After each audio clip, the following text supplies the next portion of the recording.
Welcome, everybody, to Rime of the Frostmaiden.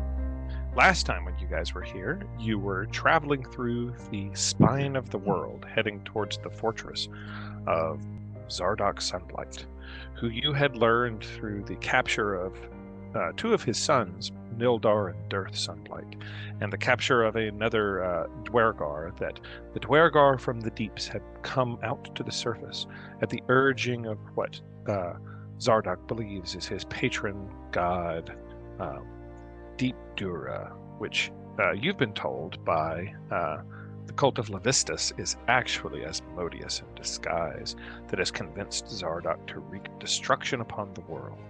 All of which is under the umbrella of the entire Icewind Ale, cloaked in a never-ending winter that is snuffing the life out of this hardy civilization that is barely clinging to life.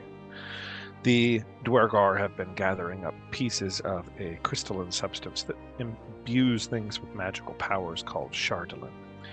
In your journey into the spine of the world, you encountered Zarya, who found herself captured by gnolls of the deep that had taken up residence in a giant crag in the deep mountains. She was, after an intense battle, you were able to free her and rescue the humanoids and the humans that had been taken prisoner, presumably either for sacrifice or for lunch, by the gnolls that were there. While in the crag, you encountered a local indigenous person, a barbarian of the region, that had seemingly become corrupted by this Chardolin substance, bearing weapons that contained fragments of the dark shard, his skin scarred and blackened with frostbite, and speaking madness into the air as if he was speaking with some sort of dark power that you didn't really understand. You elected, basically by just how creepy he was, to leave him locked in his cage, and left with Zarya, heading towards where you had learned Zardoc's fortress was. On one of the surrounding hills, you encountered a ring of standing stones. Upon approaching, you found them not to be standing stones, but giant thrones sitting atop the hill. Zarya, knowing a little bit about the region, had heard legends of such a place, the gathering of ancient frost giant kings, and upon looking closer, in fact, was a shrine to Thrym, the god of the frost giants. Upon inspecting, the moon crested the horizon, and the ghostly figures of old frost giant jarls or kings appeared in the circle with you in the center. You said a prayer before the great king, and he accepted your challenge, Zarya. A skeletal figure of a frost giant was raised to life, which you all did combat with, and then subsequently with invisible foes that beat you all to near bloody pulp and slammed you into the ground multiple times. After a close battle with Leonard falling nearly to his doom, only to be saved by you guys, you finally defeated the foes and won the challenge of the long since dead frost giant king. His throne arose and lifted up off of the ground, revealing a passage beneath it. Zarya, you know a little bit about this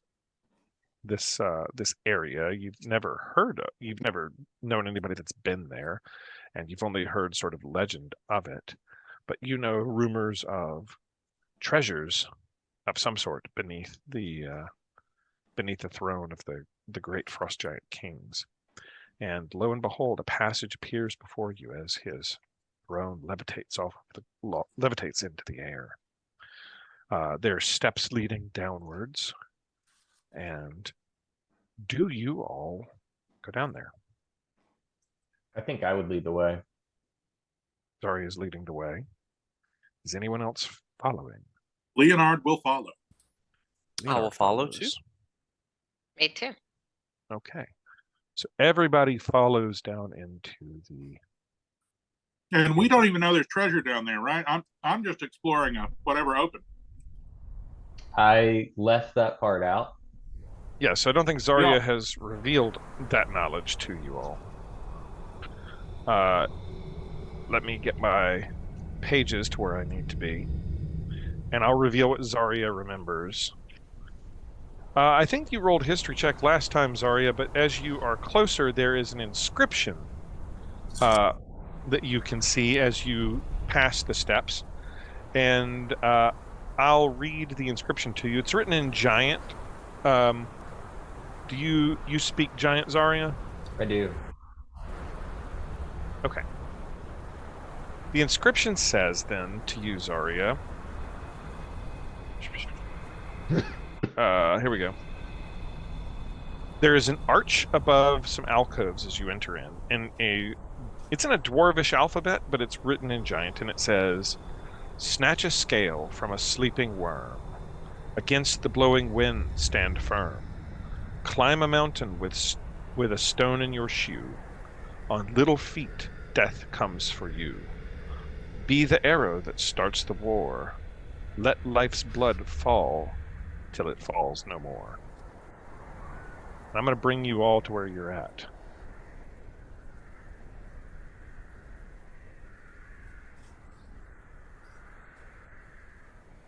And as you enter this area, the throne above you descends and closes, and you find yourself enclosed and seemingly somewhat entombed in this area. Can I cast light on my battle axe? Zarya Yeah. has no vision whatsoever, so. Yeah. Ooh, your character, that's messed up. You should have vision. Hang on. No. If I don't need the light, I won't cast it, but. No, you do. Like, you need something to see in here, Okay. but your token should have some vision. So Okay. that's me screwing up the. No worries. Okay. I think I will begin to read the inscription aloud, and like a portion way through it, realize I'm speaking in Giant, and then like say, "Oh, sorry," and then I start translating it from the beginning for everyone. As you enter the hall, it's dark. A closed stone double door with no handles or hinges. As you enter the hall, to your left as you enter the hall is a closed stone double door with no handles or hinges on this side. To your right is a curved tunnel blocked by an iron gate that has 1 foot square gaps between its horizontal and vertical bars. The iron hinges on the northern side of this gate indicate that it swings inward. Situated in the shallow alcoves at the far end of this hall are 6 braziers, each one in the shape of a 4 foot tall, 2 foot wide stone urn, held snugly atop a 5 foot high clawed basalt pedestal. Carved into each urn is a rune, and above the alcoves looms a stone archway into which the words that you're reading are inscribed. So, stone double doors with no obvious handles or anything, and then gate here and a bunch of braziers here. So that we don't have to ask you to repeat it multiple times, can you post the thing in the chat? Yeah. What it said? Yeah, I sure can. Give me 1 sec, okay?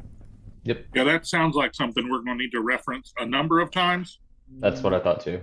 Potentially. 1 moment.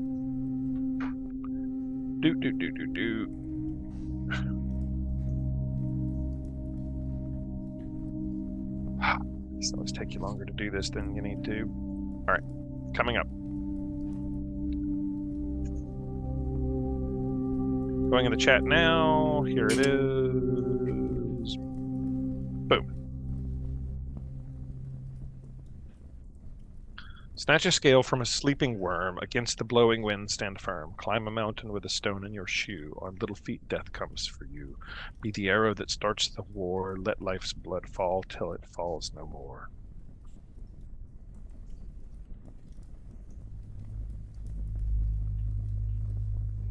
and the throne has like closed above you, with each of you sort of seemingly like sealed in here.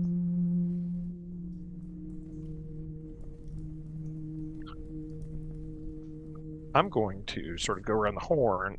Zarya, you're Goliath. You're a worshiper of Thrym, and you saw there was an inscription to Thrym here. What do you do, Zarya? There are these braziers at the end. The braziers are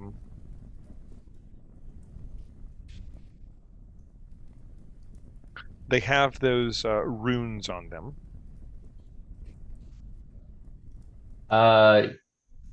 Yeah, I think with my axe lit, I'll walk farther out into the room and take a look at the runes that are on the braziers. Okay. Why don't you roll me history? These are old looking runes. If only you had like a 16. Okay.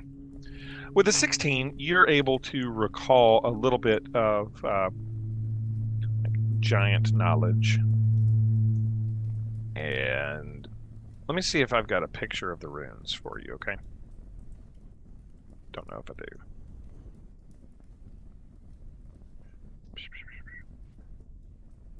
All right. Hang on.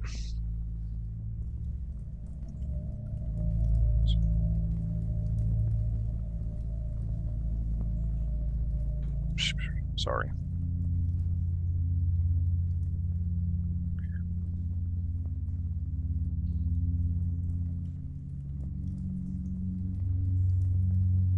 Yeah, so each brazier has a rune on it, and I can't find a good source that has a picture of these, so I'm looking for one. If I find one, I'll post it. What you see is one of the braziers has the rune for, and I'll just put them in the chat, okay? One of the braziers has the rune for, it's called Dodd, and it's the rune, it is the death rune. Okay. Another of the braziers, and these are sort of like empty fire baskets, they have no fire in them, contains the rune that's called Fjell, Fjell, and it is the mountain rune. A third one has Krieg, and it is the war rune. Another one has Live, and it is the life rune. There's 6 of them. There's Vind, which is the wind rune. And there's Worm, which is the dragon rune. And with the 16, you're able to tell what those runes are. If I can find a picture here, I'll do it.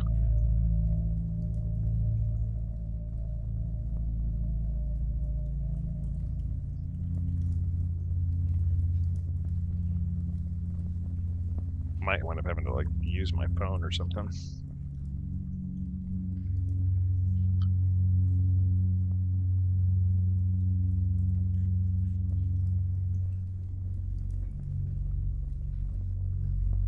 I'm going to text you guys.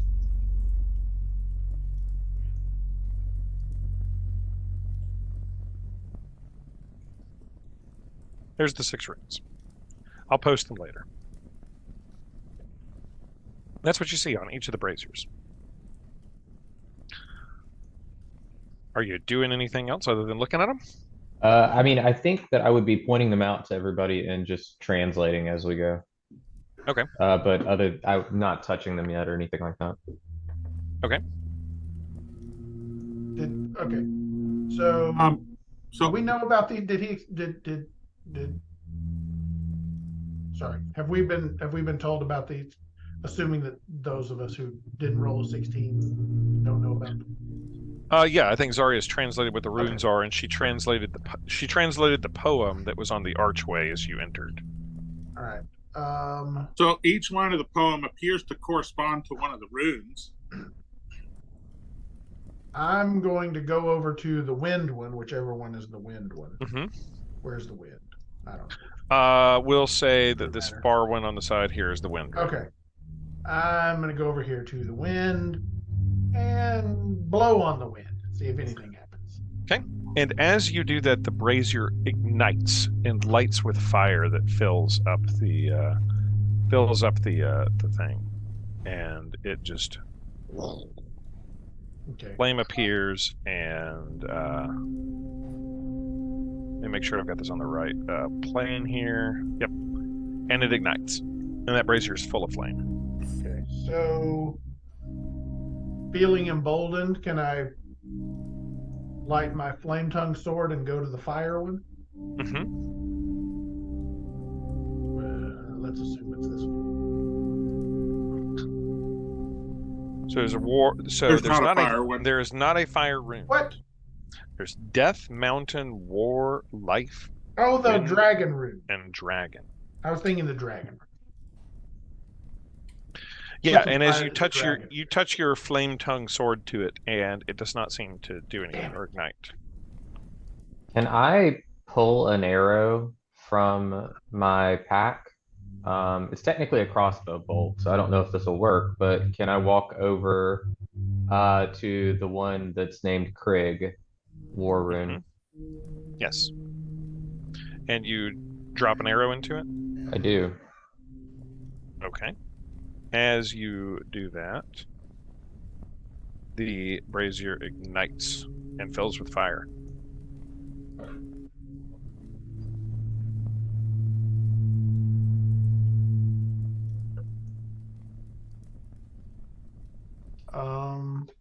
I'm gonna go with the life rune. Where is it? It's going to be this one way over here.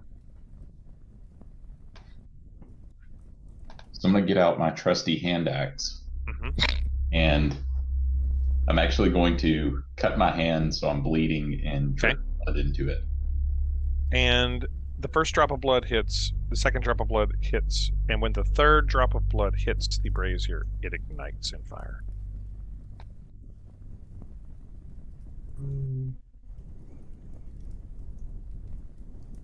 All right, well, I guess I'll go to the stone one. Where's that one? See if I find any rocks around. Stone rune's here. Right here? Mountain rune is what it is. It's not Yeah. stone, it's mountain. My bad. Okay, well, guess I'll pick a stone up and put it on there. Try that. And nothing seems to happen I'll pick as you sort of pick up a stone from the ground. mm.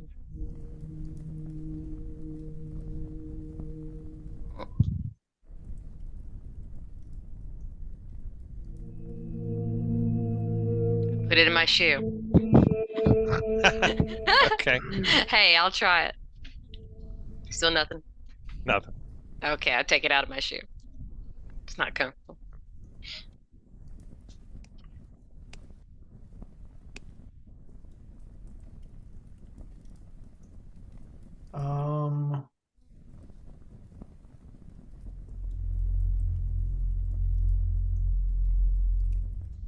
Actually, scale.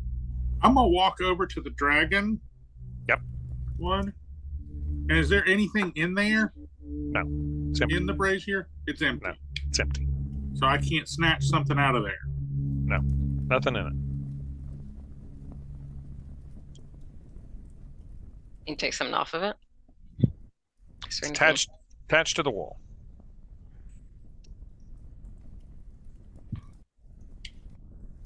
What's Cadillac doing?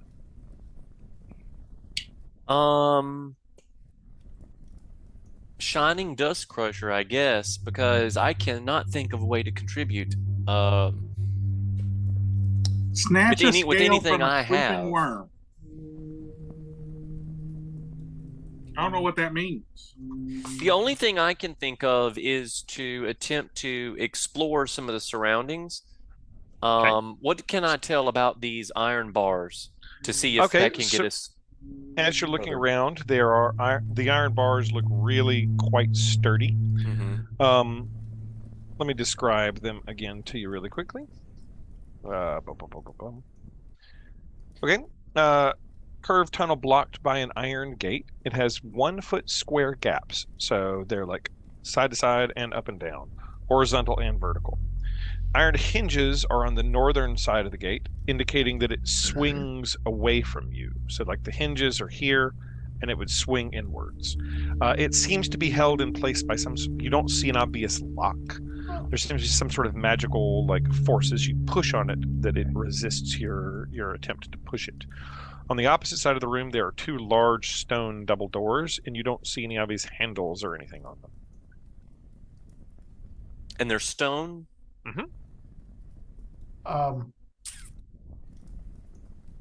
They're double doors. They're obviously doors. They're just big. They're like giant sized. I'm going to reach into my pocket, pull out my chime of opening, and go, ding. Okay. Nice. Loophole. We don't need to solve the rest of this puzzle. Flip a table. I pull out my puzzle solver. All right, this is taking too long. Where's the key? Pull out my level up. And let's see here. Let me just check the chime of opening and see if this will do.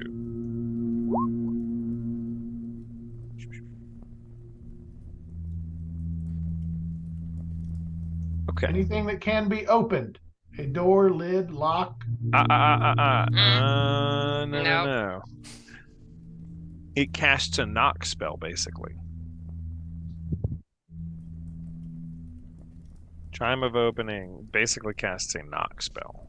It says one lock or latch on an object opens unless sound can't reach the object. So the door is the object. That means one lock or latch opens. The problem is that there's not a lock on it. But here's what I'll give you when you chime the chime of opening. There's not really a lock here to open. But as you do that, the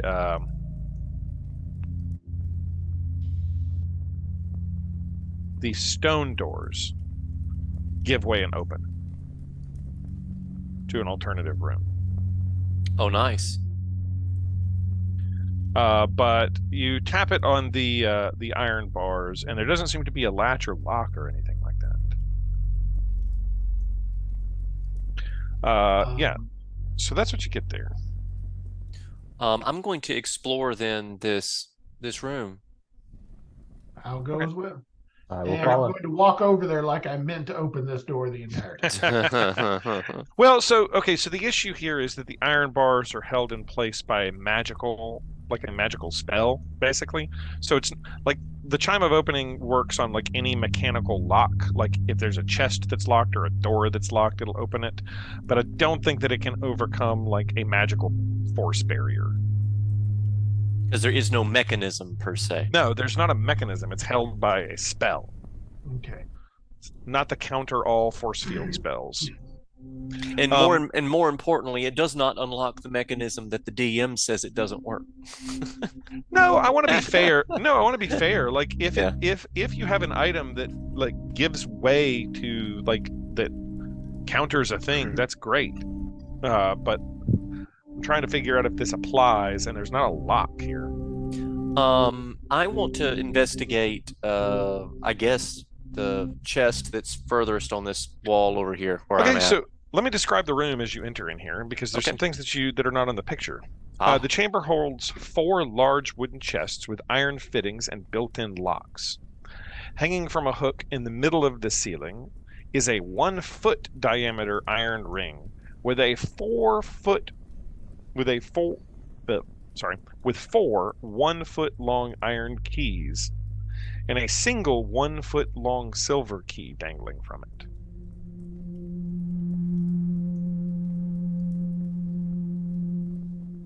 So like in the middle of this room. One more time, because I got very Harry Pottered for a second. And I thought, in the center of the room, there is a hook hanging from the middle of the ceiling. It's pretty high up, actually. And on the hook, there are foot-long keys, 4 iron ones and 1 silver one. The ceilings in here are...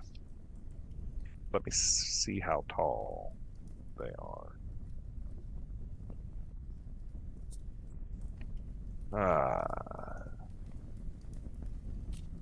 Let's see here. Keys are sized appropriate to the locks on the oversized chests. It's hanging from the ceiling. The ceiling is... why doesn't it tell me? I'm sure it does somewhere at the beginning of this. We're going to say the ceilings are...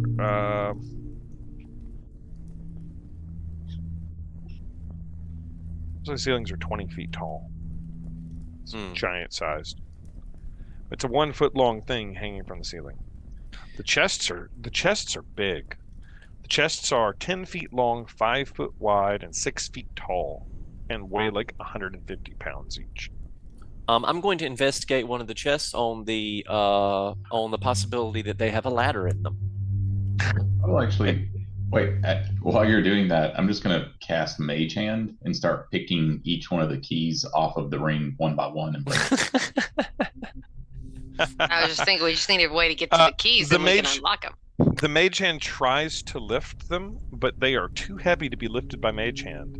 Okay, so for cheat attempt number 2, the book literally says the Ring of Keys is, and I quote, page 140, the Ring of Keys is too heavy to lift with a Mage Hand spell. okay. Wow, they thought of everything. They're 10.1 pounds. Or did they? Or did they? So I have taken Step of the Wind, which allows me to spend a key point, and as a bonus action, blah blah blah. My jump distance is doubled, and on top of that, I have Wings Unfurled. I mean, to be honest with you, you could just smack all these things with the Chime of Opening. They're not magical. Well, that's not as fun as flying up there. I have Wings Unfurled that says when you use your Step of the Wind, you unfurl spectral draconic wings that grant you a flying speed. I love to your walking speed until the end of your turn. Harkus, I love it. You're already turning into the MVP of this session. I hope you. I love it. Okay, so as you do that, you fly up there, and you've got these 1 foot long iron keys that you're able to lift off of the hook that they're on. And I don't know how much like 4 1 foot long keys made out of iron would weigh, but I know how much like my iron like cookware weighs, so I'm guessing it's pretty heavy. But yeah, you're able to get the keys down into the ground, flying up there, Mr. Draconic Wingman, Wingaling Man.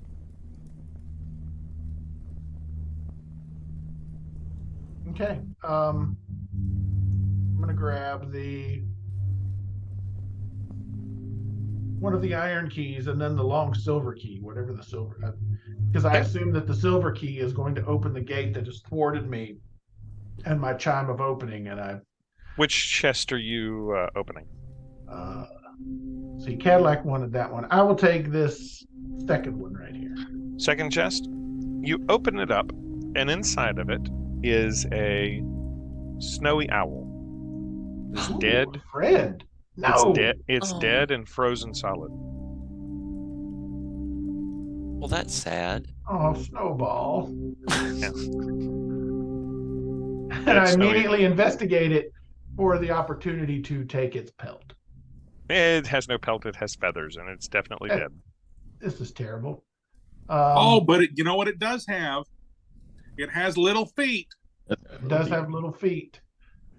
It does have Heart, little feet. Granite Guts, are you getting the key to the chest you're in front of that Harkus has dropped onto the ground? Yes, I believe so. That sounds like a smart idea to do. As you open it up, inside of this chest, there is a piece of rock. There's a stone there.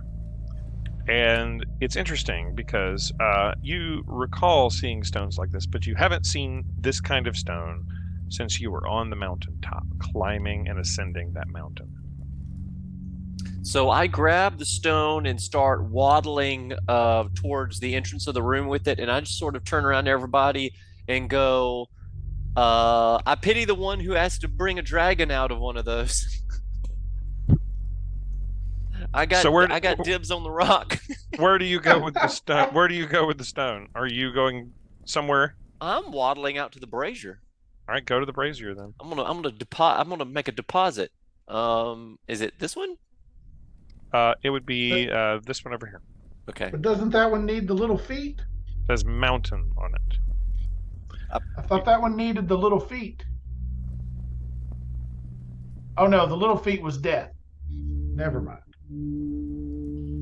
Dropping it in. Yeah, I deposit the rock in the mountain brazier. The brazier ignites in flame. I'm just gonna kind of look around and go and sort of point to the other two keys that are lying on the floor and wonder if anybody else is going to open the other two cases, the other two chests. Zari, are you opening a chest, or Yatara? Sure, Ordella has run away. I'll open this one. Which one? Zari, I'm sorry. First one. As you open it up, in the inside there is a beautiful, ornate arrow. Okay. I've already lit that one, so I'm just gonna tuck it away in my. It's a really very pretty arrow. Yeah. It seems to be of elven make of some sort. What about you, Yatara? I will be the sucker and open the last chest, whichever The one. last chest over here. As you open up the last chest with the stone, inside of it there is a single white scale that is obviously from a white dragon.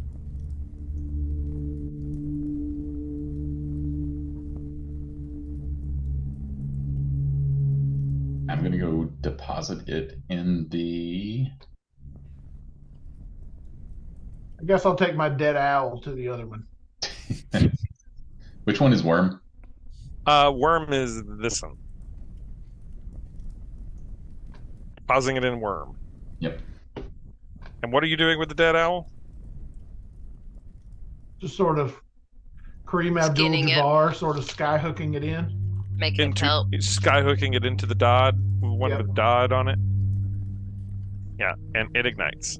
And as that happens, the gate with the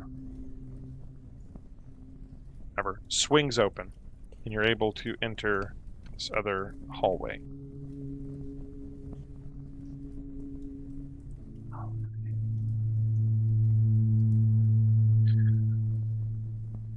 There's not much in the hallway that you can see. It ends in a pair of heavy stone doors. Is there a keyhole? No obvious keyholes.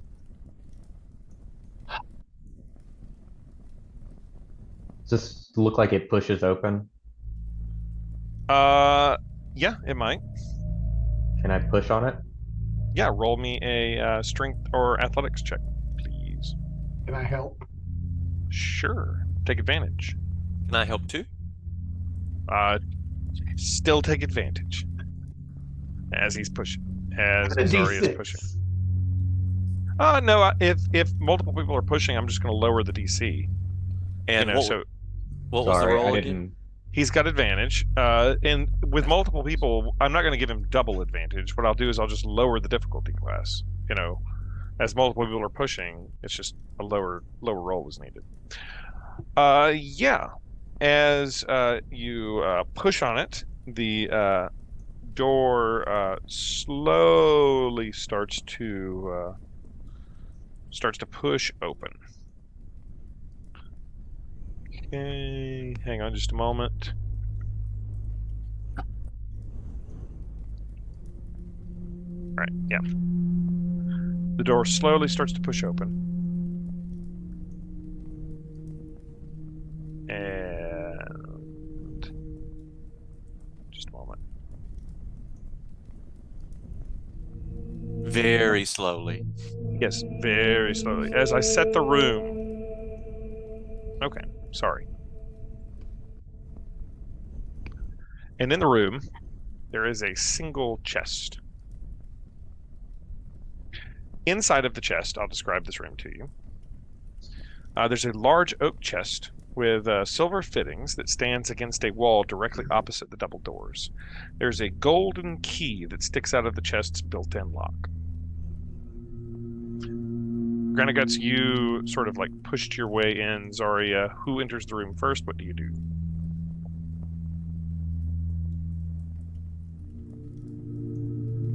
I think I would just enter and take a look around. You see in the room, they're situated around the room, hanging on the walls. Several battle axes sort of hanging on the walls. And then there's the chest. Do any of the battle axes look nicer than any of the others? No, not really. No, They're all pretty like old, pretty old. sort Are of they? like mounted on the walls. Huh. I think I'd just like be running my finger down the blades of each and just Yeah. like examining them. So, Yeah, they're just appear to be axes. They're attached to the wall by some sort of hook or something. Almost like a decorative piece, maybe. One in sort of each corner of the room. And then there's the chest, and it has a golden key sticking out of it.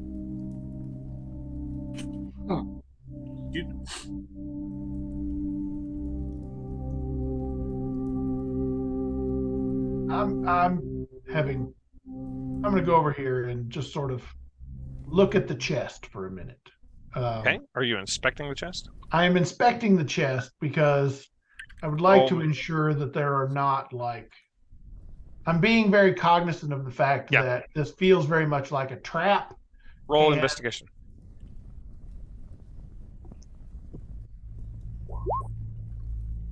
Okay. You don't see any pressure plates or anything out of the ordinary. With a 12, I'll give it to you since you're directly looking. The thing that stands out the most to you is, I'll just describe the chest again to you. It's large and oak. It has silver fittings that stands against the wall opposite the double doors. There's a built-in lock, and there's a golden key in the built-in lock. So large, dark oak, silver fittings. Okay, can I take the gold key out? Put my silver key in and see if it turns with my silver key. Okay. You pull the golden key out and insert the silver key. As you insert the silver key, the chest clicks and it begins to turn and does indeed open up. Inside of the chest, you see there is a couple of things. There is the thing that catches your eye the most is there is a beautiful looking horn that is standing there in front of you. There is also a staff that appears to have like a snake wrapped around it. And there is several pieces of like golden pieces, like gold and silver, and there are a few like jewels, basically. Okay. And as you're looking at all of that, those of you that are sort of elsewhere around the room may or may not notice the battle axes that are attached to the wall start to move. And let me turn off that other music. And swoop in at all of you. And everybody can, as soon as I make sure the tracker is cleared, roll initiative. Let me just make sure this is clear.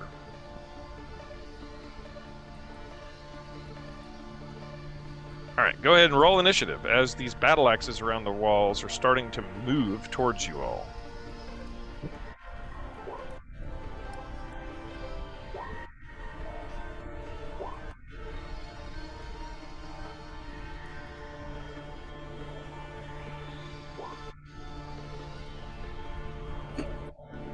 All right, my next character is going to have a dexterity of 21. I'm tired of these initiative rolls. I need to be a rogue or something. Tired of always going last. All right. The axes rolled pretty darn poorly. Harkus, you're up first. And the axes that are attached to the walls are beginning to move. And in fact, inside of the chest were a couple of other axes that float out and start approaching you. Okay. There's a bunch of them around the room. All right. Well, I'm going to, since I already have my flame tongue sword, I'm going to. Oh, that one was right next to me. I'm gonna. Okay, so I'll step up and swing at that one. Okay. Roll attack.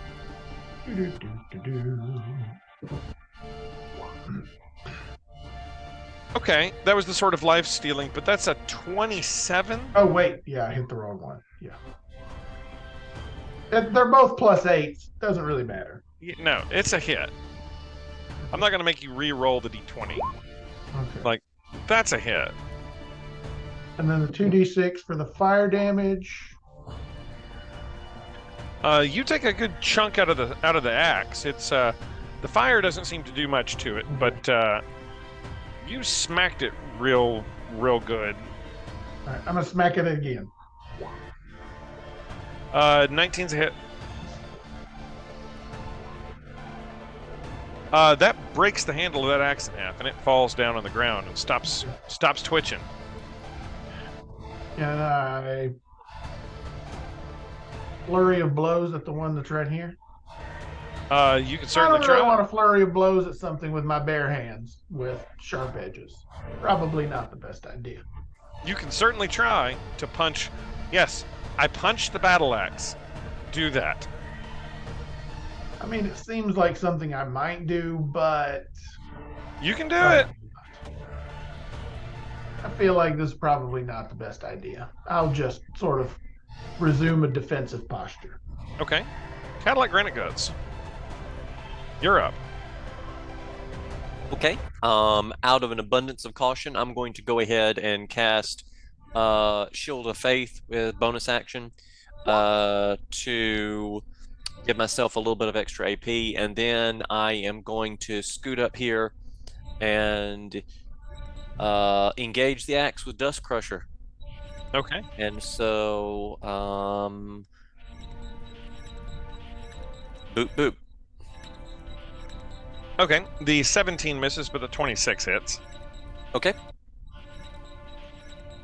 Okay. One-handed or two-handed strike? Two-handed strike. Okay. It's a good, strong hit. Leonard, you're up. All right. Leonard is going to step into the corner behind this battle axe. And I'm going to try. Hang on. I'll try to hit it. Is this considered a construct? That's a good question. Let me make a ruling on that. Do whatever you're going to try to do, and then I'll rule on that. It is a construct, yes. Okay. Okay, that's only if I roll a 20. So I'm just going to deal 1 bludgeoning damage to it. Okay. Yeah, it is a construct. And anything with your bonus action or anything else? No. Okay. Zarya, you're up. All right, so I just had my hand on this thing and it came to life. So I'm gonna Yep. pull out my own battle axe and swing at it. Okay. That's a miss. Yeah. Do you have a second attack or anything? I don't, You're a cleric. You would not. I don't think so. Bonus action or movement? No, I think I'm gonna stay right there. All right. Yatara. Did we take a rest? That's a good question. Yatara, you have had a rest because you didn't participate in the last combat. So you have had a rest. Okay, I'm gonna step back. Just both of these doors are open, right? So if I step back, I can Yes. still have line of sight, but not be in that room. Yes. I'm gonna step back just a smidge. Do not cast fireball, please. No. There is no I in team, but there is an I, and I don't give a darn how big the room is. I Don't cast fireballs. Cast fireballs. I love it. Good. I have good news and bad news. The good news is all the axes are going to be destroyed. Bad news is says the party. The bad news is I hope you wore flame retardant clothing. I'm going to It faces. the one in I guess just directly in front of me, in the chest itself. I'm gonna just hit it with magic missile. Okay. The one directly in front of you by Harkus, or the one over here by By Harkus. Okay. Smacking it with magic missile. I like it. How many bolts are you shooting? What level are you casting this at? Actually, I'm just gonna do it at second level. So is that 4? That's 4.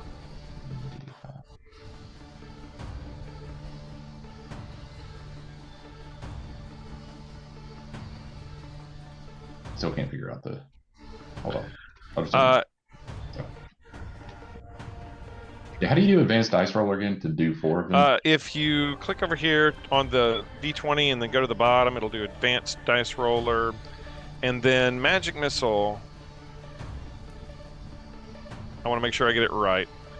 Magic missile is 1d4 plus 1 for each bolt. So if you wanted to roll it, it would be 4d4 plus 4. 4, and then select d4, and then plus 4.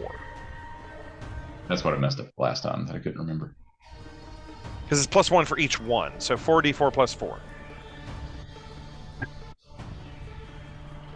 If they're all going at the same thing. Yeah. So like it would look like that. Well,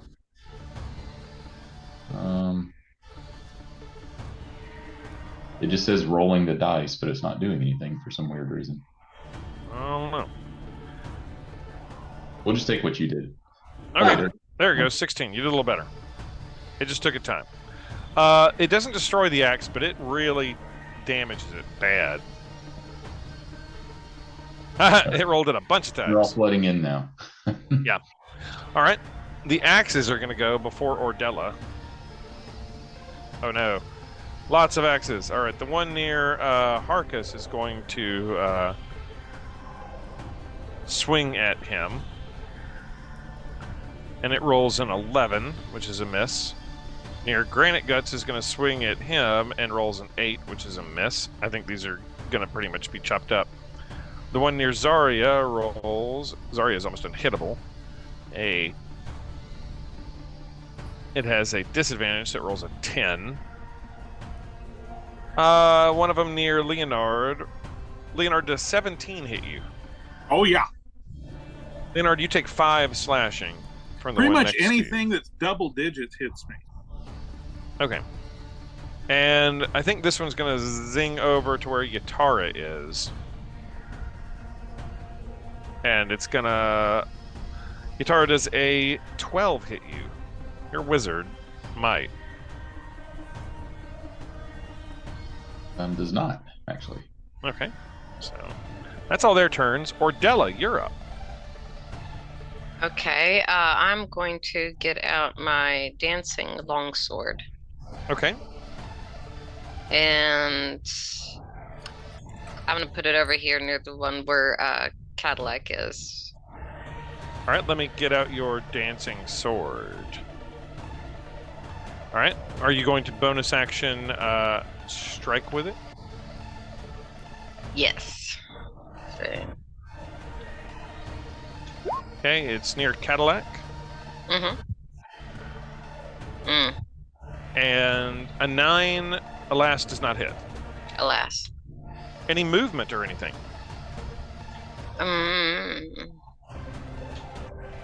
Let's see, I'm gonna go toward this one that went to Tara. Okay. Just because I know he's a little bit squishier. That way I can Yeah, he's attack it with my a little battle squishy, axe yeah. when it's time. Harkus, you're up. All right. I'm going to swing at this one. Okay.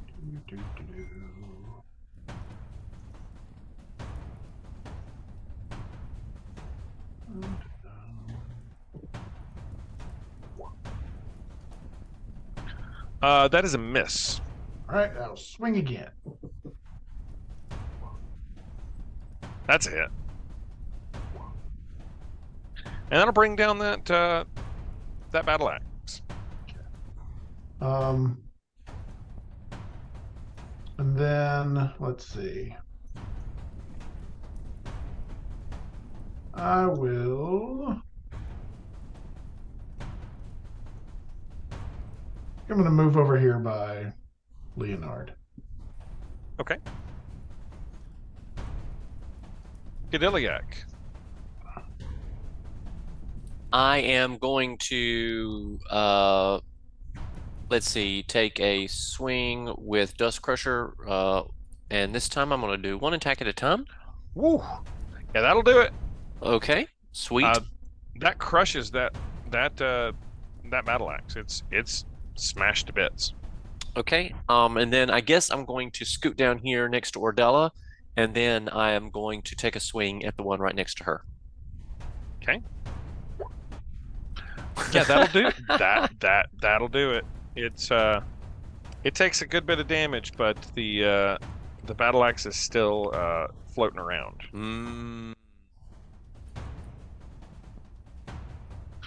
Leonard, you're up. All right. I'm going to continue cowering in this corner and try to do something that will deal maybe more damage. Hey, 1 is a number. It is a positive integer. Firebolt hits. 9 fire damage. Yeah, it doesn't seem to do quite as much as you would have hoped it would do, but definitely does some damage. All right. Zarya. I'm going to swing at it again. Okay. No. Any movement or bonus actions? No, I'm good. Yatara. You got one on you that's swinging at you that Cadillac just smashed with his flaming hammer of the gods.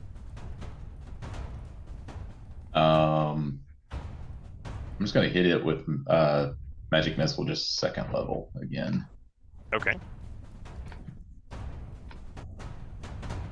Yeah, you blast that mofo to pieces. 2nd level Magic Missile just obliterates it. No need to roll it. Okay.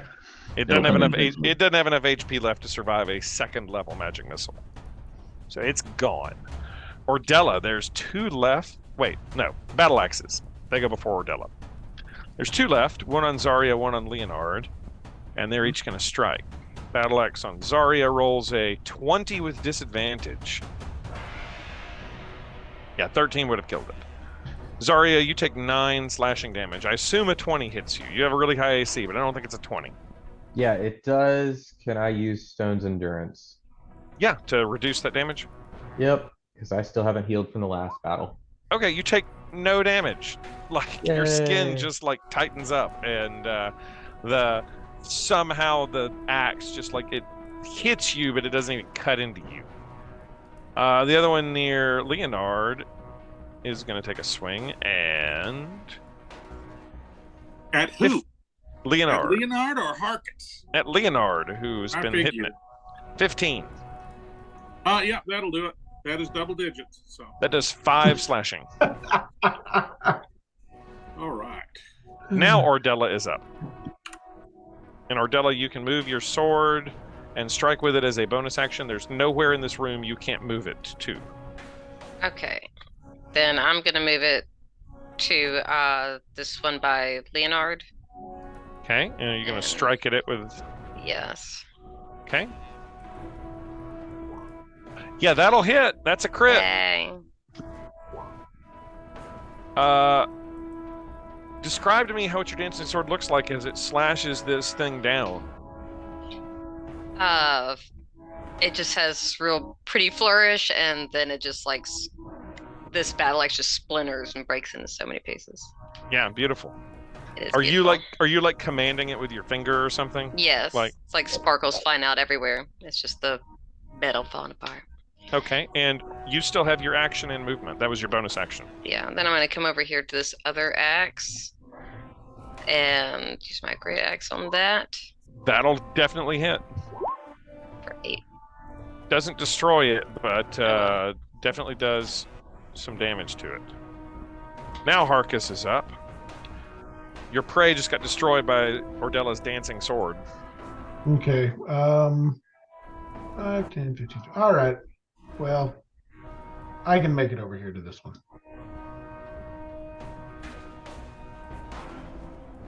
Okay. Oh, come on. That's a miss. And that's a miss. Now I'm going to flurry of blows at the stupid thing because I'm Okay. just mad. Punch the axe. I'm aiming for the handle just so that this is Okay, I don't believe in fumble tables, but if you fumble, you're going to take damage. okay. Now you hit it. You managed to punch the handle, square in the handle. And now you have splinters in your knuckles. Yeah, you punch the handle real good, but it doesn't break it. And that's a miss. No, the 17? Yep, AC 18, baby. Damn it, man. It's an axe. Seems broken. Cadillac. Seems like I've broken its spirit by hitting it with my bare hands. You did, but your second punch missed. Okay, so in a show of something even more bizarre than somebody attacking an axe with fists, I am going to attack it with a needle. So we have so many people gathered around this poor axe. I am going to use the lance to sort of stab through the den of people grappling to try to vanquish this axe. And use its reach to get between people and poke. And one Yep, hit. that first one's going to do it. That first one brings it down. And as that happens, the axe falls down to the ground, and things get very quiet. Before you in the wall opens up what behind this chest opens up what looks like some sort of portal, and you're able to see through it, and on the other side of it you see the center of the stone thrones. Inside the chest, I'll describe to you, there are 3 items. There is a beautiful ornate horn. There is a staff with a serpent on it. And there is a blue sapphire gem, in addition to gold and silver pieces. I grab the staff. Okay? You have a staff with a serpent on it.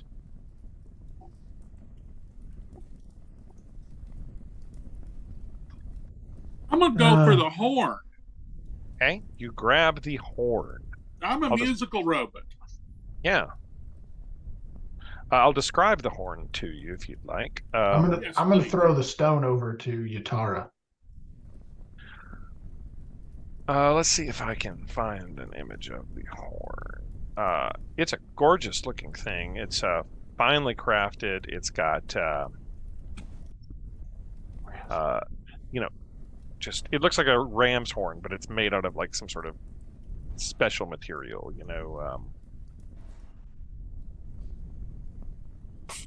Let's see if there's a picture in D&D Beyond. Okay, it has it's not a ram's horn. I'm sorry. It looks like a trumpet, except at the end of it, instead of like the bell of the trumpet, there is a lion's head. There. It's like a trumpet with a Yes. lion's head. I like that. I like it. Yeah, the bell would be like a head of a lion. It's pretty cool looking. And Yatara, you get tossed a blue sapphire gemstone. And I've thrown him that. I've thrown him that in the hopes that he will be able to identify my staff for me, so I don't have to sit there and waste a bunch of time on it. And there is a portal that is opened up to the outside area. Are you going to take the time to cast ritual cast identify? Yeah, on the items. As he throws me that, I catch it in one hand and point at his staff with the other hand. Like I already know what he wants. To identify each of these, it's a separate ritual. It's 10 minutes. It'll take half an hour to identify all 3 of them if you're going to stay here and do that. Perhaps we should use the opportunity to take a short rest. Okay. Yeah, short rest and identify. Right. Everybody can take a short rest. It's going to be an hour to short rest here. The portal is still open to the outside, you can see. And as you're doing that, Yatari, you're able to cast Identify ritually, and you're able to identify the horn first. The horn that Leonard has is a horn of blasting. Horn of blasting. Yes, you blow into the horn and speak its magical command word, and it emits a thunderous blast in a 30-foot cone that's audible 600 feet away. Every creature in the cone has to make a con save. On a failed save, it takes 5d6 thunder damage and is deafened for a minute. On a successful save, it takes half as much and isn't deafened. Creatures, and here's maybe an important part, creatures and objects made of glass or crystal have disadvantage on the saving throw, and they take double damage. 10d6 instead of 5d6. Creatures made of glass or crystal? Yes. Awesome. Ooh, that sounds good. Each use of the horn has a 20% chance of causing it to explode in your face. That sounds less good. That does sound less good. Yeah, so it's kind of like roll a d6, and if you roll snake eyes, it blows up in your face. But it does a lot of damage to crystalline things. Now we just have to find crystalline things. The stone, the sapphire, is an elemental gem. That is a blue sapphire. Blue sapphire contains a mote of elemental energy. When you use an action to break the gem, an air elemental is summoned, as if you had cast the spell Conjure Elemental. The magic is lost at that point, but you have the ability to smash this on the floor and have an air elemental under your command for the spell's duration. Conjure Elemental, which could be very useful. So after he identifies that, I'll hold up the arrow, the silver arrow, and say, "Is this anything?" If you're going to spend 10 minutes identifying the arrow. Yep. Okay. It is a single, but it's only one single arrow of sharpness.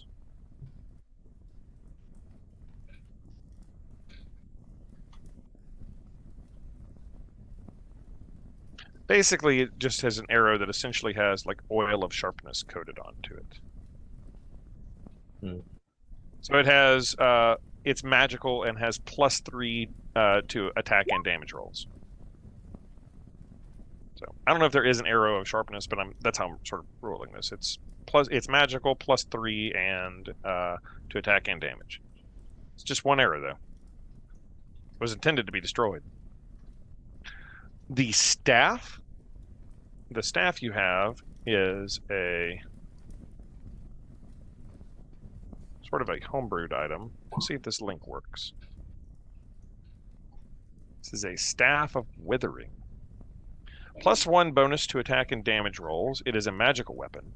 On a hit, the staff does an additional 2d6 necrotic damage. Once per day, you can use the staff to cast the Fear spell, DC 14. This is going to be like. So it does the regular. It's basically a quarterstaff. So it does the regular quarterstaff damage plus 2d6 necrotic, and you can cast Fear with it once per day. So You can smack things and have their skin melt off. Wheat. All right, let me see. As you're able to necrose their skin. Necrose their body with your necrotic smacking staff. Okay. So I added it to my collection, and then it shows up now. I think. Is this Nice. the same thing? Oh, wait. No, I think this is different. Yeah, I don't know. There's probably if it's in the link here, it is a homebrewed magical item. So just use the one from the link. Okay. Someone in your party is proficient with a quarterstaff. Just throwing that out there. Yeah, I think monks are. And wizards. Wizards are too. All right. It's always good to have the wizard in melee. Yeah, right. Well, When I'm- John Cantrell just tends to the accumulation of magic items, specifically weapons. I mean, he's the one that runs over there and is like, I want to investigate that. Right. I'm like, yes. Okay, I got to figure out how to put this into my. I don't know. It's in my collection. I don't know how to. Well, you can figure that out. We can always just make a. Oh yeah, item it's in fine. there that- No, it's fine. Go ahead. All right. So, yeah, portal opens to the outside. Are you guys stepping through and out? If apologies if I missed this, but wasn't there cash money in the chest as well? Yes, there was cash money. Let's go ahead 100 and gold- split the cash money. 100 gold pieces. So that's basically like 20 apiece. And 100 silver pieces. 20 apiece if you split it even. So everybody can mark 20 gold and 20 silver. As you find some cash monies. Almost enough to buy yourself a healing potion.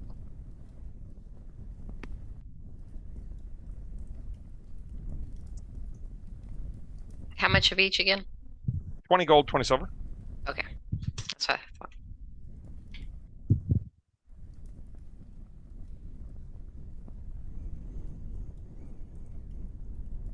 Okay.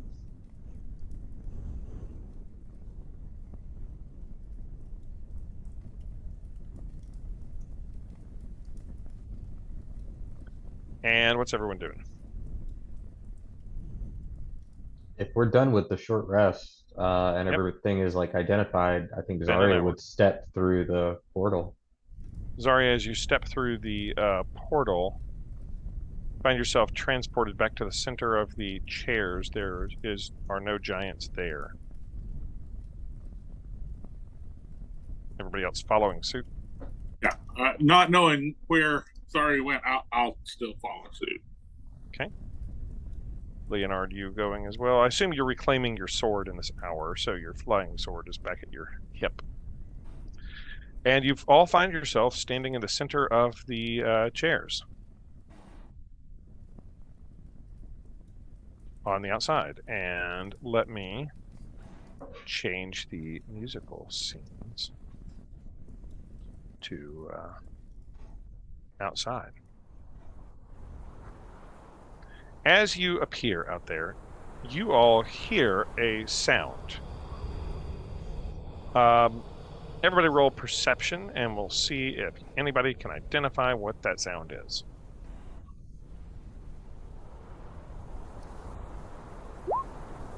Zarya certainly can't. Cadillac certainly can't. What sound? Leonard, you got it. Leonard, you hear the unmistakable sound of footsteps through the blowing wind. Heavy footsteps that appear to be approaching from sort of like this direction. I'm gonna clue everybody in on the footsteps that I hear. They're close. You only have about a moment or two before said footsteps are on to you. Okay, I'm everybody, gonna back jump through, up in one of back these through the chairs. portal. There is no more portal. You're jumping in a jump chair. up in one of these chairs so that ideally whoever's coming can't see me, but I can see them. Okay. As you're up there, what is everybody else doing real fast? I'm doing the same thing Leonard is. Hop in a throne. I'm just I'm going hiding in in between thrones. Same. Hiding behind one. As this all happens, you see approaching through the blowing wind, there is what looks like female giant wearing armor, blue frost giant, who approaches through the standing stones. And she walks up to the center and hasn't really noticed you quite yet in the center of the chest, or in the center of the thrones, I guess. And as she approaches, she screams out, "Ragarabara! I come to claim challenge to my birthright." And she looks around. She is wearing what looks like armor and carrying some sort of flail. And she turns and she sees you, Cadillac, and you, Leonard, in the chairs. And Leonard, she looks directly at you. Directly at you. Yeah. All right. Yeah. And he sees the horn on your hip. And she goes, "I will have my birthright," and draws her flail and starts charging towards you. Okay, as she's charging towards me, I'm gonna summon my firebot. Okay. So Leonard summons his firebot. And I guess go ahead and roll initiative as he does that.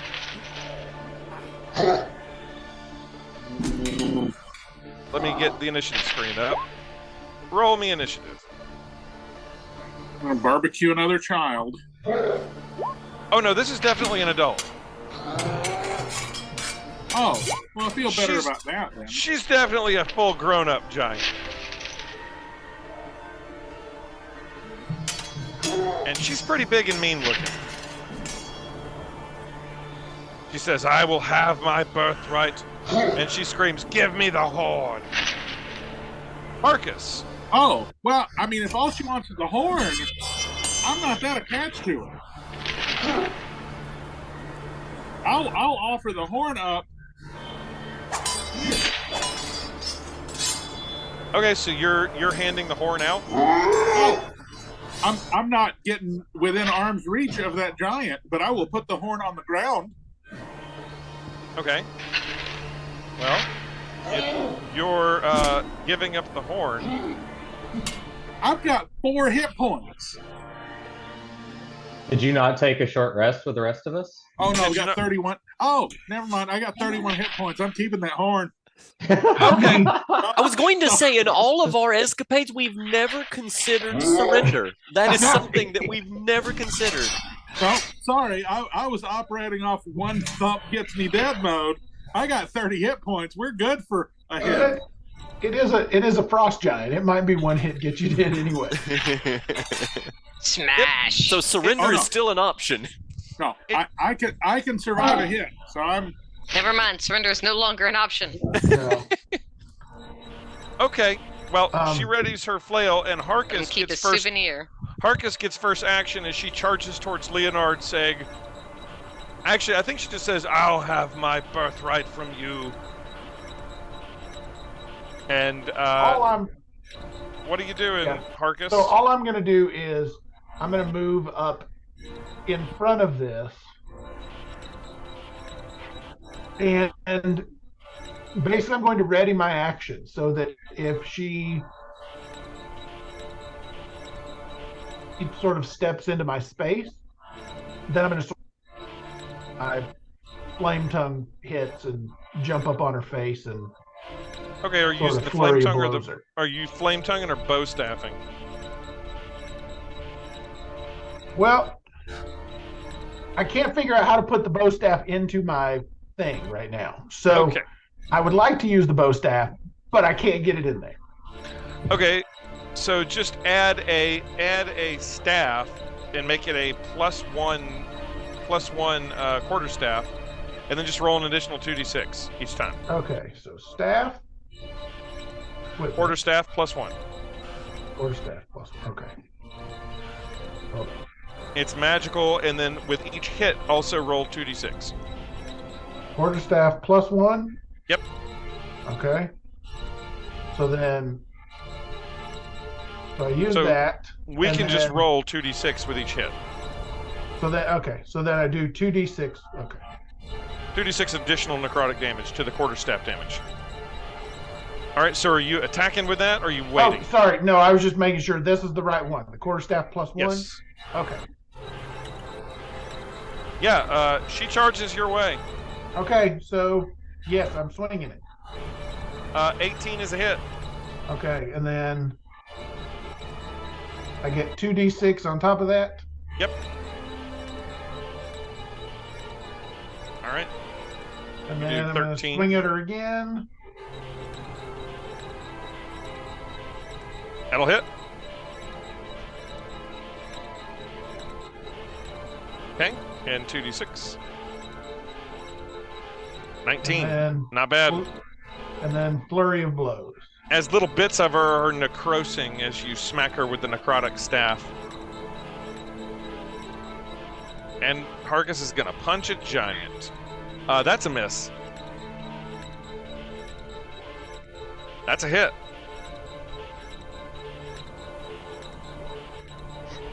9 bludgeoning damage. Yeah. Harkus, you've become her immediate source of ire as she comes charging towards you with this chain and anvil and swings it at you. Oh, shit. 28 to hit. I think that might do it. This does 25 bludgeoning damage to you, Harkus. That's not good. As Harkus is That's not blasted backwards by good. That's this not good. chain. That's not good. How are you looking there, Harkus? I'm looking to see if I can. Oh wait, what did she do to me? She hit you with a chain flail. Is that a ranged weapon? That's a melee weapon. Damn it! I can't deflect that as a missile. No. It's no. No, you can't. Okay, so you said 25. 25 bludgeoning. Okay. All right, I'm still I'm still up. The flail is actually an anvil that she has that has been welded onto the end of a chain that she's swinging. And she does it again. Oh my god, you're so lucky. You're so lucky. This is the luckiest you're ever going to be. Hang on. I know it's rolling silently, but I'm going to share it here. In your text messages, she rolls an 11. Whew, that's good. Which I assume is a miss. Yes, that is a miss. Zarya, you're up. You just watched Harkus get blasted by this giant anvil on a chain. Okay, so is she technically within 5 feet, or does she have reach? The chain anvil has reach of 10 feet. So she is 10 feet away from him. Sure, we'll say that. Great. So I will cast Call Lightning. Okay. So you see me once again run my axe down the side of my shield, and it sparks.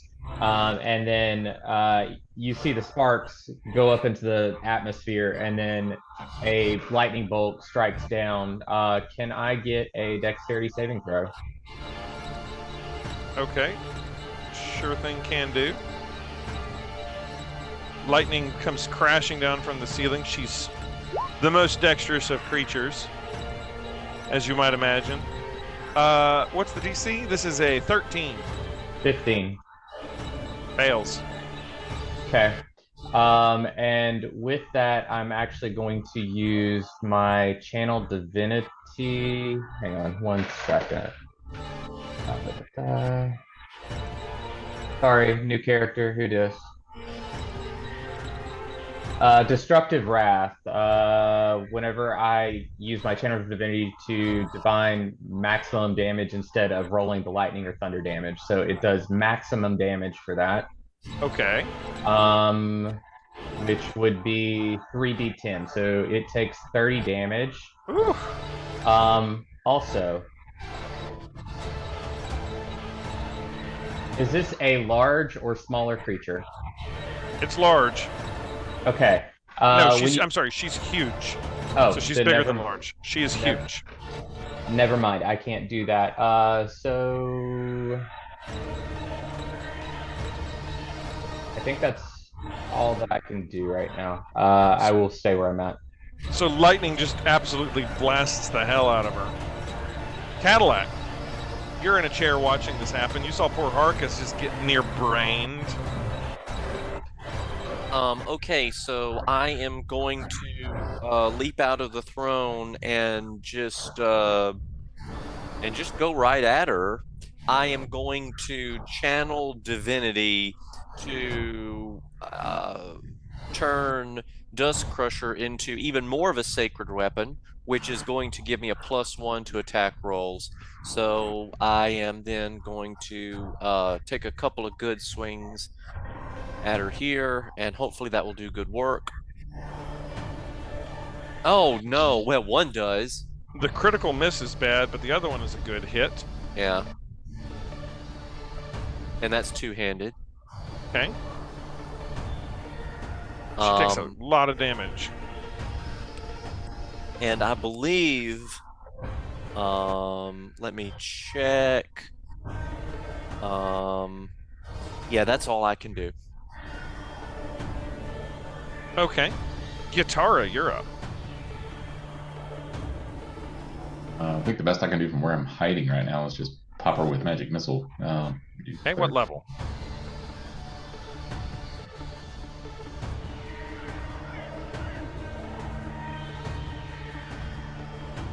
It's taking so long.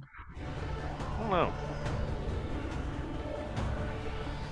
Your roll 20 is slow. What level magic missile are you hitting her with? Third level, still be 5. Yeah, 5 bolts. We'll add that up in a second. That's not going to be enough to kill her, I don't think. So whenever it rolls, I'll add it up. Yeah, there you go. Ugh, not great rolling there. But, Leonard, she's coming at you. Harkus jumped in the way. You've got your flamethrower out. Okay, so first, my flamethrower is going to do its thing. So she rolls a 19 critical success dex save. Okay, so then she is going to take half of 2d8. Where's my arcane?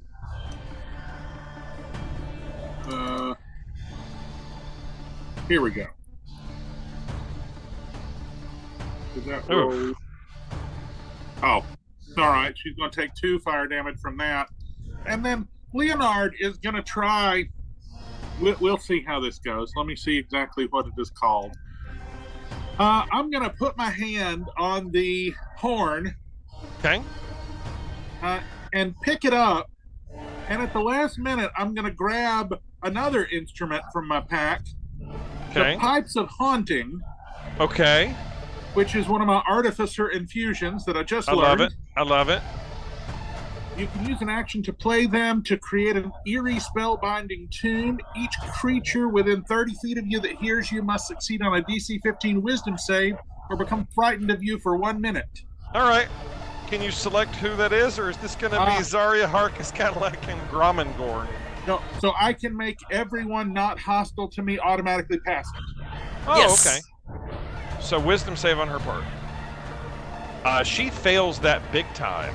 And then I'm going to move. She is all of a sudden frightened of you. So frightened. Hang on. Frightened, is that the one where they have to move away? She has to use all of her movement to get as far away from you as possible, and she can't come near you as long as the condition persists. And she has disadvantage on ability checks and attack rolls while I am within line of sight. Yes. Yes, she's very frightened of you, and she's not going to be able to swing her mail very well as long as she can see you. So it's going to be hard for her to come after you. How long does it? She can repeat the saving throw at the end of each of her turns. Okay. But it lasts until she passes that. That's a good infusion, man. So you just like made that. You just like fashioned some pipes out of some stuff you found while. Right. That's pretty cool. All right, what else are you doing? That's your whole turn? And I'm moving within 11 feet of her. So she's got to move away. Gotcha. Ordella, what are you doing? Watching everyone else kick butt as I'm like last on the list to do anything. I'm sorry, your initiative rolls are bad. I know. Awful today. Well, let's see, how far away is she from me? You're kind of over here. She's you could Clearly. get up to her. She's 30 feet from you. Okay, let's see. Yeah, about 30 feet from you. I was just gonna do something fun. Just for Okay, fun. I like fun. Let me see this. How far away is everyone else from her? Cadillac's in melee range. Guitarra's hiding away there, and Leonard's sort of in melee range. Yeah, 11 Poopies feet away. then. Okay, well then I guess. Let's see. Now, if you've got an area of effect, you can easily get her in it without hitting the other guys. Well, it says 5 feet for that one. So I guess I'll do. They're all greater than 5 feet away from her. Oh, really? Okay. Well, then I guess I'll do Tasha's Caustic Brew. Okay. Yeah. That work, maybe? Yeah. Dexterity save, straight line. Yeah, that'll hit her easily. Okay. She's got to make a dex save, and does she have disadvantage on this? It doesn't matter. She rolls a 1. Fail. So yeah, you. 7. And I think everybody turns and is like, when did you become magical? How'd you make that? After last session, I leveled up. So what did you take? Artificer trainee, I think. Artificer Initiate? So you're Yes. studying under Leonard. Yes. Oh, yes. So you've been like studying like how to make stuff under Leonard, and you made an acid bomb. Yeah, so I do a little dance because it actually worked. So describe to me what this looks like, because in Artificers it's not really like spells, it's like things you've made. So if you like crafted acid grenades, is that what you've got here? I was saying more like, a little bitty water pistol type thing. Okay, I got it. So you've made an acid pistol, basically. I love it. That's great. Harkus, you're up. All right. How's she looking? Pretty bad. Okay. It also looks like if she actually hits you with that flail again, you might be dead. But she's Really? got to get away from Leonard. She looks very frightened. And she also has disadvantage on attack rolls and ability checks for all that's Okay. worth. Well. Yep. Well, hold on. Didn't mean to roll that. That was a. That was like a nature. No back. So- was like a nature check or with something. with a critical fail on your nature check, which you intuit is she's big. Yeah. Right. Exactly. What is Okay. this big thing in front of me? Well, Oh, it's a here, fail, this- so okay. would he realize Now I she's see big? okay. Now I get it. All right. There we go. That's a hit. Okay. So then this is. Okay, and then 2d6. Yep. Okay, so 16. And then Also hit.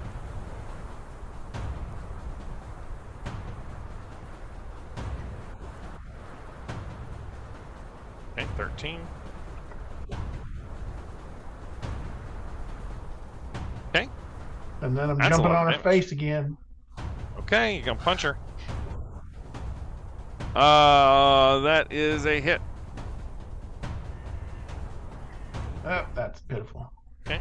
Punched her for 6. Oh, That's a miss. She's still alive, but barely. Okay, it's her turn. She's frightened. She has to use all of her movement to get as far away from Leonard as possible, so she charges directly this way, and the first thing that she runs into is Do I get straight into a wizard. do I get an opportunity attack since she ran away from me and I was in her space? Yeah, sure. And I guess Leonard as well. Oh, damn it. That's a miss. Leonard, you got one? Come All on, right, Leonard. yeah, I'll take one. It has to be a melee attack. Nope. And Cadillac. Make me a melee attack if you're going to opportunity.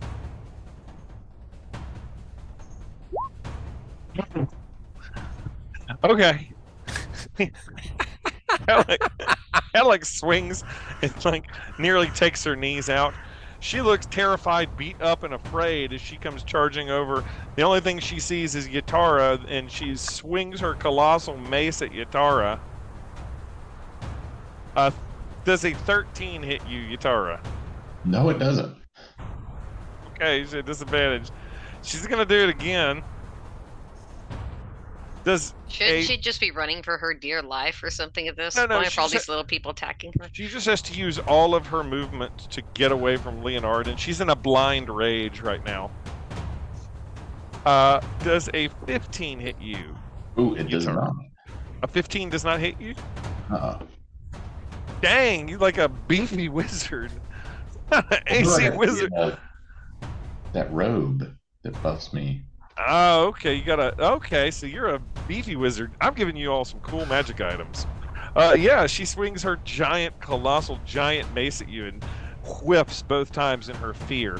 Just so you know, Yatara, if she had hit you, that would have been 27 bludgeoning damage. Shit. Ooh. I would have dropped dead instantly. If that mace had Make a new character. connected with you. Since it's the end of her turn, she's going to try to save against the fear. What's the DC of this? That's the DC 15 Wisdom. She rolls a 4. She's still terrified. Right. And it's disadvantaged. It's an ability check, Oh, right? yes. No, it's not. Oh, It's no, a it's a saving save. throw. So she's not disadvantaged there. But Zarya, it's your turn as she looks pitiful running away. Okay, I will lift up my axe to the sky, and I've still got Call Lightning up. But I'm not going to aim at her. I'm going to aim at the space right behind her. But anything within 5 feet of the space that I select has to make a dexterity saving throw. Okay, because I was going to say you're going to come right down on top of her and Yatara. Nope.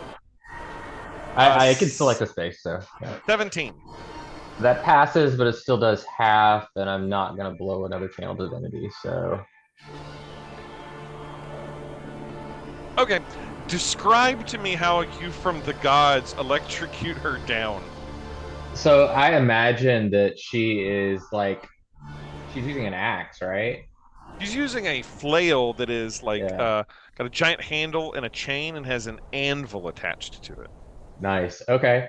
Yeah. So I imagine that she's just like been swinging this over her head at Yatara, and it strikes the metal of the flail and then runs down it, and you begin to see like she smokes a little bit, and you start to see like black lines start to run through her all the way down to the ground as she collapses. Yeah, and she starts collapses. smoking. Yeah. Yeah. Wow. Smoked giant. Yeah, for sure. She doesn't seem to have much on her except for this giant flail.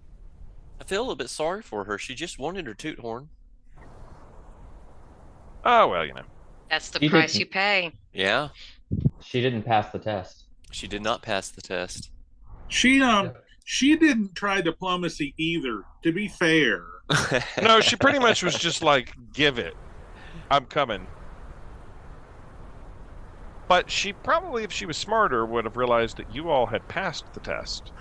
So maybe don't mess with y'all. I'm sure she regrets her life choices. In retrospect, claiming the horn is the only way that she could take command of her tribe. She had to pass the test and claim the horn. I think I would Oh, walk well. up. I think I would walk up to the body and recognizing that she's a frost giant. Like I would still do some of the standard prayers over her body, despite her being an adversary. Okay. Yeah. For this, there's a couple housekeeping things that I forgot to do. You may take inspiration for that.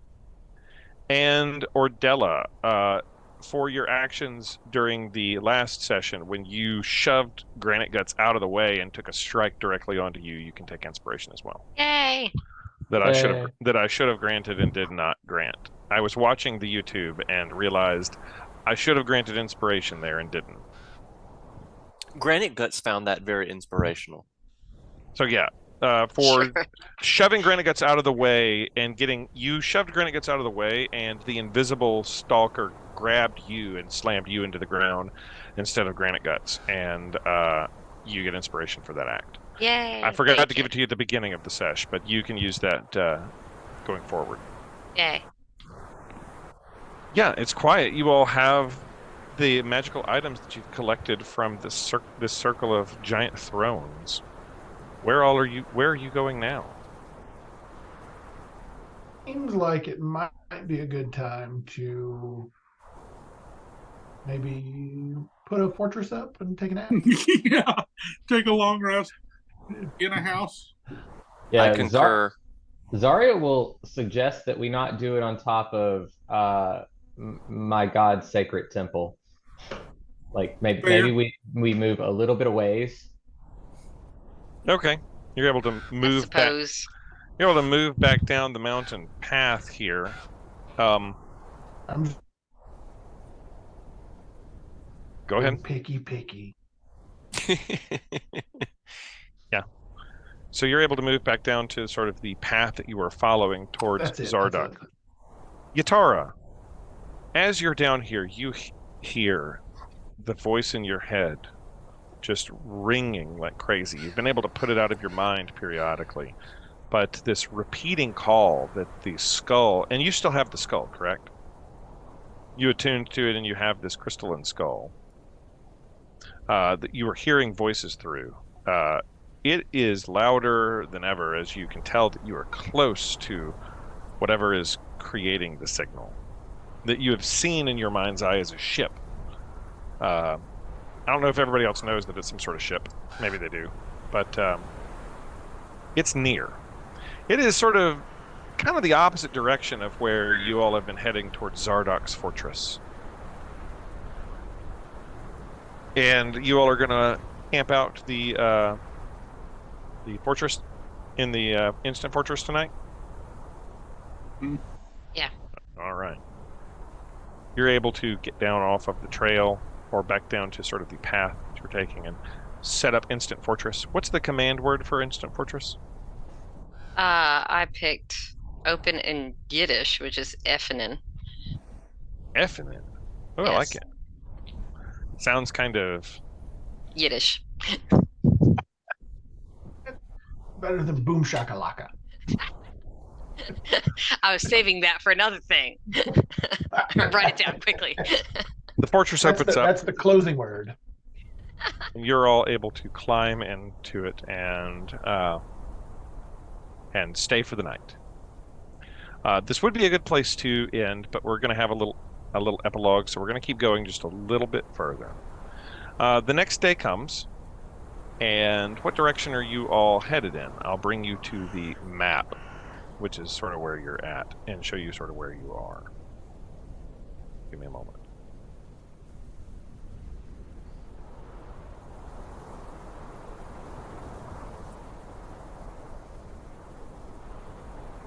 Gitara, the voices in your head seem to be coming. You all have made your way further, and you're just off of this circle of giant stones. You're all sort of right down here, near these sort of wooded areas, not far from like wooded path. The voices in your head, Yatara, are coming from over here, at that black diamond. And you know that Zardok's fortress, from what you've learned, is this way, through the mountains. The next day, you've put up the fortress. What way is the group heading? I still think we go to Zardok's fortress. Okay. Assuming Yatara has shared with us the message and sort of how close we are to it, I could go either way. I can be persuaded to chase down some psychic space pirates, or Zardalicus. I'm curious about space pirates. What does Granite Guts think about the urgency of Zardoc and et cetera, et cetera? I mean, I guess space pirates can wait. I don't know. I'm just asking what is Granite Guts' opinion? So Ordella's like, you don't know they're space pirates. You don't know what they are. All you know is that there's a signal, and Yatara has in their mind seen a ship. You don't know if this means they're good guys, bad guys, or really bad guys. Cadillac is going to keep the same opinion he had earlier, that he wants to see what blasted a ship into the mountains. He's still thinking it's a boat ship, like a water boat ship. So he's very confused, clearly, but you know, he's a dwarf, so what are we going to do? But no, he's very intrigued by this, and he, I think, is going to vote for the ship. So I got 2 votes for ship, 1 vote for Zardoc, and 1 sort of in the middle. Oh no! Then, if we've got 2 votes for ship, my vote's ship. All right, then. You still got more votes. What do you have to say, Zarya? So, having not really known this party at all, and I guess my limited experience with wizards, I guess I'm leaning over to whoever's closest to me going, do wizards always hear voices? Do they always hear? I don't understand. This one does. In Zarya's mind, Zardoc sounds like a more pressing threat as opposed to something that she can't see or hear. All right, so there's 3 votes for. I think I've got 3 votes towards the ship, and 2 votes towards Zardoc.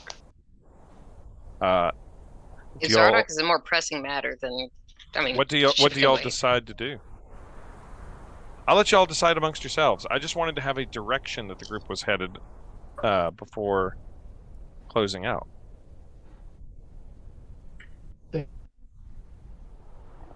It sounds like y'all are leaning towards heading towards the signal. Yeah. It clearly says not a little. It's down. It's not anywhere. We can get to that later. That's true. All right, we still have ongoing debate. We've got a couple people that are still trying to convince. You guys can sort it out. What do y'all? I'll just get a final answer. So y'all debate amongst yourselves here. I'm going to just be quiet. You've made your pitch. Nautiloid down. It's going to be there. Zarya's made her pitch. I'll change the Zardoc then. Okay. Okay, fine. If there are no longer a bunch of people wanting to go to the boat. Okay. So I'm hearing the group's heading towards Zardoc. Kenny froze in the most No, Kenny. in the best position. Yeah. Okay. Who is going to lead the party towards Zardoc? I will. I don't. Okay. But then after that, we go to the boat and see space pirates. Yes. Fair All right. Roll me a survival check, please. Okay. You start on the path, and with a 22 survival, you're able to start heading down the right direction. As you're moving that way, the weather starts to get worse and worse and worse. You've dealt with it before, and it's like the mountain winds are just howling at you now. It's getting worse and worse and worse. Snow is driving blindly, and you feel like you can barely see your hand in front of your face. It's fairly clear that this is becoming a full-on blizzard. What do you do as you're leading the party through this blizzard, Parkus? You've got the right track. You're not immediately going the wrong direction, so I'm throwing a blizzard at you. So feeling like what we're doing is of significance and sort of necessitates a sort of quick advance. I'm going to pull out my Summer Star and use the last use. Okay. How many charges do you have left of this? This is it. This is the last one. You're going to use the last charge here. This is the last one. All right. You fire up the Summer Star, and the blizzard starts to abate. And it breaks. And the wind clears. And you're able to slowly continue your advance down the path. And I'm going to As tell it goes everyone we need to hurry. from blizzarding conditions to simply very cold, windy, and absolute freezing conditions as the party begins their advance down the pathway towards Zardoc Sunblight's fortress. And that, folks, is where we will end it for tonight. As thought I had turned that off. As the blizzard begins to abate, and now you're just left in the cold wind and blowing snow. Kenny, I used the last charge on my weather controlling star. Oh, so we're out of it. Yeah. But now we know we need the big one to fix everything. Yeah. Jeff, just as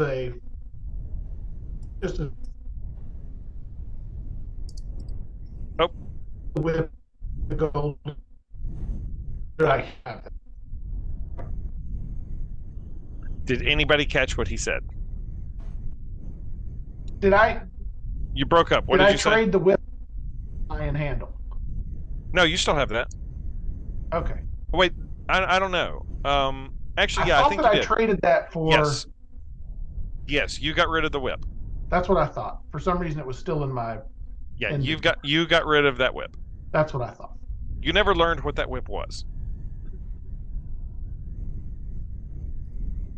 It is a magical whip, but you got rid of it. It's a whip. I don't care. I'm not Indiana Jones in it here. No, I mean, different character, different motif. All right. So yeah, the weather clears, and your advance is unabated as you are approaching Zardoc's fortress. I tell you what, I'm going to get you there before we break. I said that was it, but you're able to continue your advancement. We'll break in just a moment at this. All right. You approach the outskirts of the fortress. Beyond the snowy foothills and low-lying clouds obscure the icy peaks of a gargantuan mountains in the spine of the world. Eventually you get above the clouds, and you behold a sheer mountain wall rising more than 100 feet above you. Let me bring you there. Since you have used a magical item to defeat my blizzard trap.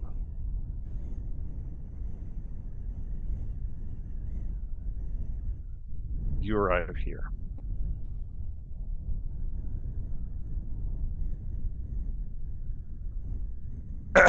Rising more than 100 feet before you, carved high on the wall, are rows of arrow slits with lights burning behind them and clanking sounds issuing from them. A narrow staircase hewn from the rock leads up along one side of the wall that you can't see on this depiction here. It appears to be some sort of fortress that is literally set into the mountainside itself. From high above comes a loud grinding noise as large sheets of ice break off of the fortress walls and tumble down the mountainsides. Suddenly, great doors of ice previously hidden under snow stand open, more than 300 feet above you, and from between them flies a huge, absolutely huge dragon. dragon appears different than any dragon you've ever seen or heard of.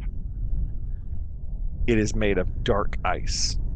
Its eyes glow with a bright golden light as it lets out an absolutely terrible roar. It hurls itself into the air, and it glides away from the fortress.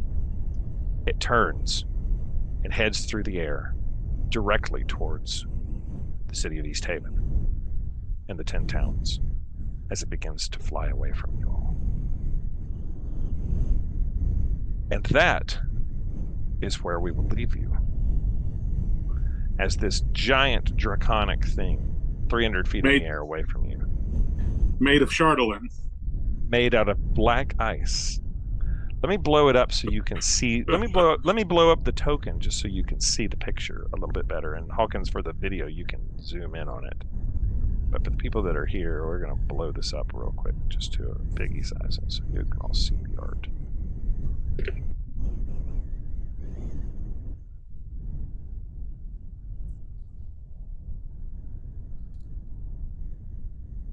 That's what it looks like. Made out of black ice with gleaming eyes. Takes flight. Lets out this horrific roar. And flies away from you. Towards the city of East Haven. And here, we leave you.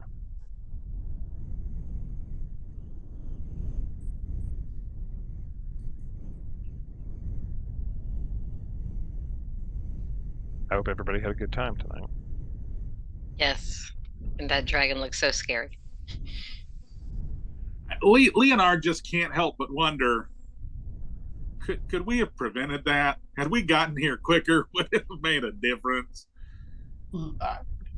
Harkus can't help but wonder what would have happened if Leonard had given away the horn that might actually destroy things. True, it is made of crystal. Mm. Oh. Ooh, maybe you should use that before it gets crystal. too far. Hey, wait, come back, Toot. Yeah. Folks, there is a tough choice that falls before you.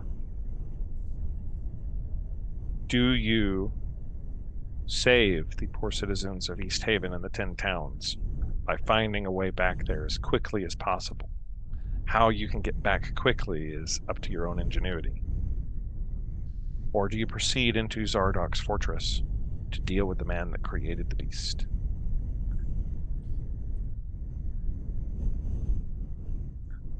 Ooh.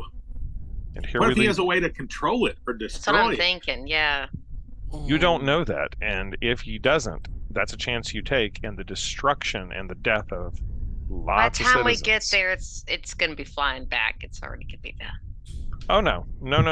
It will take time to destroy. It would take time to destroy the city. If only you had a way to get there quick. I don't know, a spaceship or something. Well, as old Meemaw Granite Guts used to say, the dragon's out of the barn. I'll just put it this way. So There are consequences to your decisions. No matter what we pick, it's wrong. No, there's consequences to your decisions. Dragon is flying towards the 10 towns. You could definitely now. You guys have rested every night. It's not that far of a distance. You can definitely get back if you push it, and like huff through the night and stuff. Like it's possible. You guys have taken a very we're going to encounter this and study this thing and look at the standing stones, and we're not going to pass that by. We're going to go look at it and investigate it, and then we're going to take a rest. Like you could get back quickly if you rushed it. You know what I'm saying? And we did lock in a long rest, right? Is that what You we did. said? You're Okay. You're fully rested and charged. We did? Oh, sweet. Yeah. You're fully long rested at this point. If I'll put it this way, if you had not used the star to clear the weather. This would have happened while you were stuck doing something else. He wouldn't even be here when you got here. And there was going to be sort of another thing that was going to happen to you that you have avoided, basically. You avoided a bad outcome by that happening. Cannot wait to see what we decide to do next time. Yeah, next time. I don't know if everybody... Next Wednesday is the 15th. I know the Tuesday is Valentine's Day. Are people available on the 15th, or are people all busy and stuff? If people are available... better do. I mean, I'm not doing anything on Wednesday the 15th. All right, well, then we'll see you next Wednesday when we figure out what you guys are going to do. Good night, everybody. That's awesome. Night. See you then. Good night. Y'all.